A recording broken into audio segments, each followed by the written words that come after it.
had a professor that was so mean to me, like actually made me cry. Hey, my name is Laur. I am a content creator living in the greatest city in the world. And welcome to my YouTube channel. I'll take you all around New York City, and I'll record it all on my camera. Please enjoy today's video. Oh, and don't forget to subscribe. Hello everybody and welcome back to my channel. If you guys are new here, what up? My name is Laur. So nice to meet you. Thank you guys so much for joining the daily uploads fam for today. If you guys don't know, I'm uploading every single day throughout the month of August, so make sure to check out the playlist down in the description to catch up on any videos you've missed thus far. Also make sure to subscribe down below so you don't miss out on any future videos and you can join the fam. I'm super happy about filming today's video because it's actually a collab with my YouTube best friend. Her name is Maddie Blaine. You guys should definitely check her out if you don't know who she is already. She is working so hard and she's grown so much within the last year, and I'm just so grateful and thankful to have such a beautiful and kind and just wonderful YouTube friend. I say it all the time, but I'm seriously so grateful for Maddie, and I'm so excited that we were able to collab on this video together. Also, if you guys are coming from Maddie's channel, what's up? My name is Laura. It's so nice to meet you. Hopefully you will consider subscribing down below so you can be a part of the fam and you won't miss on any of the future Maddie and Laura collabs. I will link Maddie's channel, Instagram, and video in the description if you guys want to check her out, and you definitely should watch her video after you guys are done watching this one. Today's video is another college video. I will link all of my college videos down below if you guys want to check them out, but today specifically is going to be all about what to expect your freshman year of college. I didn't want to make this video my school specific just because I feel like it's not really helpful to everybody, and I wanted to make this video helpful to anybody that watched it, so I'm going to be as general as I possibly can. So I go to college in New York City, and obviously it's much different from where Maddie goes to school. Maddie goes to Liberty, and obviously that's a campus, and I do not have a campus, so our experiences are going to be really different, which is why I think it's really cool that we're able to collab on something like this. But without further ado, let's get into the video. So before I start talking about everything that I want to say, I just want to say as a whole, about freshman year, about the first semester in general, be prepared to make some adjustments your freshman year of college. It might be a big adjustment, it might be a small adjustment, it doesn't really matter, honestly, just be prepared for the change. And speaking about change, you're gonna undergo a lot of new experiences and make a lot of new friends. The biggest advice that I have in this category is to attend events, attend all the freshman events, get involved in extracurricular activities, maybe even find a part-time job or internship like I did. I just wanna emphasize how important it is to stay busy and to meet new people. You will thank yourself later, 100%. Another thing that I want to talk about is freshman year has a lot of reading. I know I asked my friends this to make sure it wasn't just me. Something that I did so I could avoid becoming overwhelmed was I set little benchmarks for myself, and what I did was I would read like 10 pages one night, 20 pages another night, basically basing it off what I had to do for the week. I kind of just divided my reading as I went, so I didn't make myself overwhelmed and I wasn't reading like 200 pages in a night, because sometimes you will get assigned that. Speaking about being busy, you will need a calendar. I'm just like telling you right off the bat, you will be busy. Even if you're not super involved, there's so much going on and you're gonna want a calendar for that. Staying organized is the absolute best way to go into freshman year. I actually have a whole video about staying organized that I will link above and below for you guys. It's specifically designed for college students, and everything I did in that video, I actually did my freshman year of college, and I was able to stay super organized and I wasn't overwhelmed with schoolwork basically at all. I've said it a million times, I'll say it now, and I'll say it for the rest of my life. Google Calendar is my favorite app in the whole entire world. It saved me in so many different circumstances. I can't even begin to explain to you guys how beneficial that app is. You can color code, you can set reminders, daily tasks, events, like, oh my god, it's just so great. I definitely recommend getting Google Calendar if you do not already. A huge thing about your freshman year of college is that you'll have the independence and flexibility like you've never had it before. You're no longer stuck to like your 7 a.m. to 2 p.m. like high school schedule, and college honestly gives you the freedom to take classes whenever you want. Of course, it depends on what school you go to, but I do know that some schools actually allow freshmen to make their own schedules, even the first semester. I was allowed to make mine second semester, and I personally like to get my work done in the morning, so what I did is I scheduled my classes that I was able to take just all in the morning, and I had a really great schedule. I had like 2 days off. I mean, technically you really could only schedule your classes for like Monday and Wednesday and have like 5 days off in the rest of the week, which I don't really recommend. I personally recommend scheduling it like somewhere through Monday through Thursday and having Fridays off, or maybe like Monday, Wednesday, Thursday.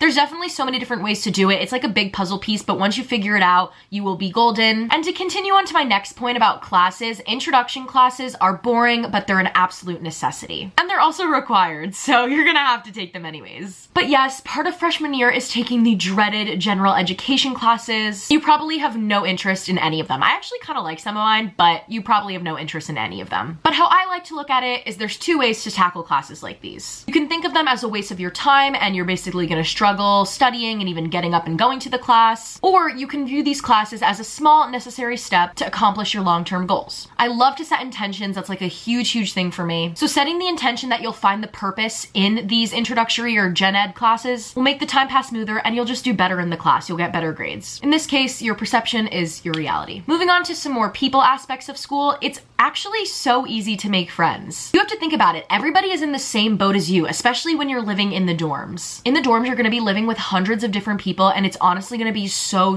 easy to make friends. During your freshman year, everybody is in the same boat. Everybody has like that little awkward like phase that they have in the beginning of the year. So don't be that person. Be the person that goes up to people, make friends, make conversation, compliment someone. Like you never know what will come about and you never know what kind of friendship will blossom from even just saying, oh my God, I like your shoes, you know? Also, I know this is like a thing at some schools where it's not allowed, but at least in my freshman year, a lot of people left their doors open at the beginning of the year. So you could like pop in, say, hey, introduce yourself. So that's another thing to look out for as well. Something that I feel like a lot of people don't touch on a lot is your roommates and the fact that your roommates probably will annoy you at some point. I've truly heard of so many different roommate situations of them being their best friend from high school, someone they met on like a matchmaker website, who knows, but there's definitely so many different situations that you can get into with a roommate. But no matter who they are, they will annoy you at some point. You are living with them, you are seeing them, you are with them 24/7. I asked a lot of my friends about this to kind of get like a wide spread of information, but a lot of common roommate problems that they said were playing music too loud, staying up too late, getting up too early, not cleaning, not taking care of their space, taking up too much fridge space, wanting the room at different temperature. Literally, like the possibilities are endless. But I feel like the best way to handle any roommate situations is to be patient. Nobody's perfect. We're all guilty of it. We're all gonna get on each other's nerves at some point just because people are literally wired different ways. Like they like different things and not everyone is going to agree with that. What I try to do is let the little things go and then have civil discussions about the bigger things that are in the room and hopefully there will be a compromise. More often than not, there was. And honestly, a huge thing with your roommates is like communication is so incredibly key. People sometimes will do stuff and they won't even like know that they're doing it. Like there was no malicious intent behind it. They'll just do it because that's how they like normally act. And if you don't have a conversation about it, nothing will happen. And you can't just assume that they know what's going on. You know, you actually have to communicate to people. Another huge thing to look out for is everyone is gonna ask what major you are. Truly, one of the first questions that I got when meeting people is, oh, what's your major? Oh, what are you majoring in? And there's nothing wrong with that question. Honestly, it's a great conversation starter and it's a great way to make friends. But hearing it over and over and over, it kind of creates the standard that you need to know what you're doing with your life the first month of your freshman year. And in my opinion, I like to say that that's not true. One of the worst decisions of college is picking the wrong major because you felt pressured to pick it based on your parents, your friends, and your peers. My biggest piece of advice with that is to take your time because when you graduate college, you want to be able to go into a field that makes you happy and makes you successful. Another thing I feel like people sometimes miss on is your professors and also the fact that your professors can make or break your college classes. More often than not, your professor is actually going to have one of the biggest effects on your in-class experience. For some people, a teacher that they don't connect with can truly ruin a class for them that they might have honestly been looking forward to. I know that was the case for me. I had a professor that was so mean to me, like actually made me cry. Like he was so rude to me and it was a class I was actually really excited for. I loved the material in the class and he just like really rubbed me the wrong way. And I was so upset because I wanted to do so well in that class. I ended up doing well in the class, but it's just like it sucks when they ruin it for you because I like love to learn and I definitely know that I am not always right. And I was really trying to learn from him, but like he really ruined it for me. Like, oh, it was like such a bad experience. But what I've learned from that is most of this is out of my control and it's gonna be out of your control as well. There's also a flip side to it. You could have professors that you absolutely will love. I will say this person's name because I am obsessed with him. My communications professor, Dr. Corey Lieberman, the best teacher I have ever had. I can't even emphasize how much I learned from him and how much he's affected my life in the short time that I've known him. He is incredible. So it definitely can go both ways. But like I said, it's out of your control either way, but the one thing that you can control is making an effort to at least know your professor. What I like to do on the first day of classes is get to the class a little bit earlier and introduce myself to the professor.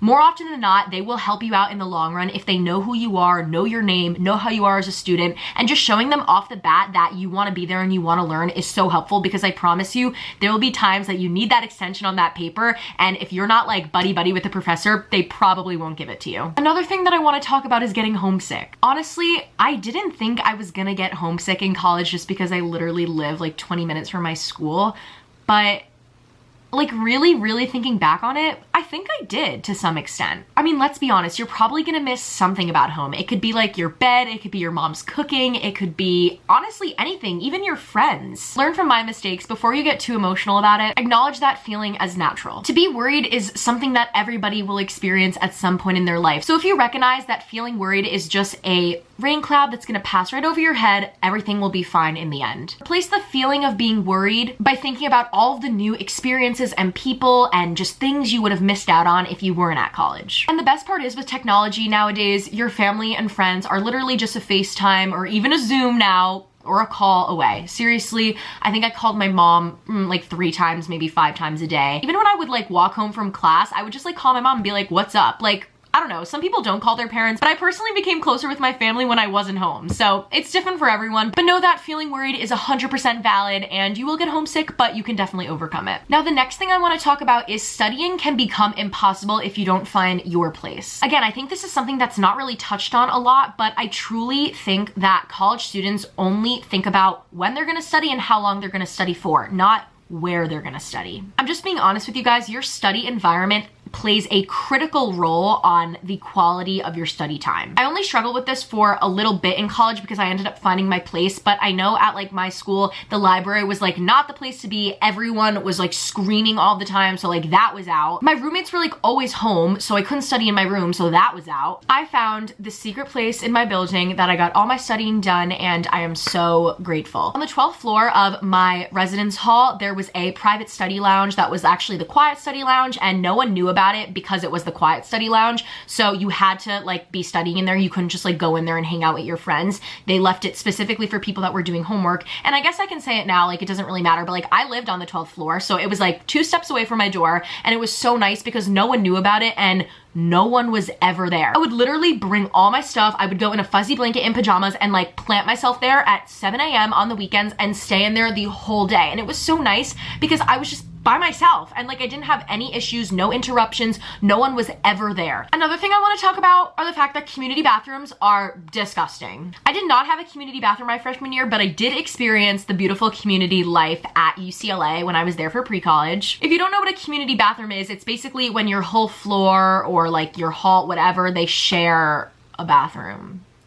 Ugh. I'm telling you, that situation is not ideal. Let me tell you, it is not ideal whatsoever. But again, this is something that's out of your control, so don't waste your energy on it. My pro tip, honestly, is to try each of the shower heads and find the best one. I personally like one that like shoots out water really fast and hard because your hair will like get clean quicker. Also, avoid the bathroom rush. Like try to take a shower like not when everyone else is taking it. I know that's gonna be so much easier said than done, but try to like figure it out. Also, please wear flip-flops in the shower. Like the germs that are on the bottom of the shower, disgusting, like ew. Also, clean your hair off the shower. It's like nasty that people just like leave all their like body hair everywhere. Just like clean it. Like take a paper towel and clean it. Like I don't understand what's so hard about that. That's like my biggest pet peeve. Like when people leave hair in the shower, I'm like, oh, like disgusting. But I will say the biggest positive about community bathrooms is the fact that you don't have to clean it. We did not have a community bathroom. We had our own bathroom in our dorm and we had to clean ours. And let me tell you, it was not fun because no one ever wants to clean it. So that's all I'll say about that. I've honestly made a bunch of videos about freshman year, so I don't really want to repeat myself, and this was all kind of the new information that came into my head. So I hope you guys enjoyed this video and I hope it was helpful. Another huge shout out to Maddie for collabing with me on this video. I love you girls so much and I'm so happy that we were able to do this together. Again, I will link all of Maddie's like socials and video in the description, so you guys should definitely check her out. And that pretty much sums up what to expect for your freshman year. Of course, this is not everything, but I really do hope you guys have the best freshman year ever. Also, if you made it this far in the video, comment down below where you're going to school. I'd love to know, love to see where my viewers are from. And with that being said, I hope you guys enjoyed today's video. If you did, leave a like, comment down below. If you don't want to, I don't really care, and I will see you guys in tomorrow's video. Bye! Baby,